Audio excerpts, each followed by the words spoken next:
Many decisions ahead for jury in ex-U.S. Rep. Corrine Brown's fraud trial. Former U.S. Rep. Corrine Brown headed to Jacksonville's federal courthouse Friday, escorted by Bishop Rudolph McKissick Sr. and friend LaVon Mitchell.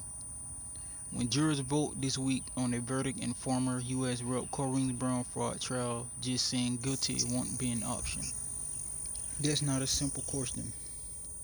With Brown facing 22 separate counts, hours after the jury was sent home Friday, attorneys in her trial were debating choices the panel should have and how to describe them.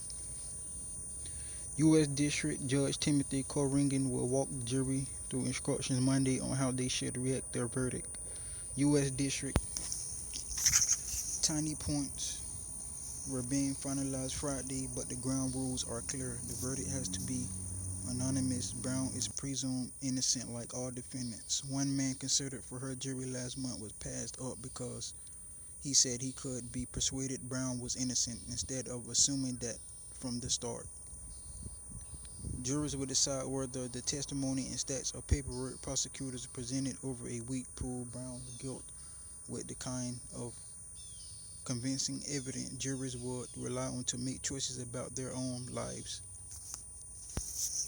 Prosecutors painted Brown as a financial wreck who lived high on cash from secret sources, including the sham charity One Door for Education, perpetually raising money and cheating on her taxes. Brown spent hours denying that on the witness stand, and it's up to the jury to decide how convincing she was. The jury should evaluate her testimony the same as any other witness, Corrigan told attorneys Friday. The 22 counts Brown faces involve 6 types of crimes: conspiracy to commit mail or wire fraud, aiding and abetting both types of fraud, scheming to conceal material facts corruptly, obstructing tax laws, and filing false tax returns.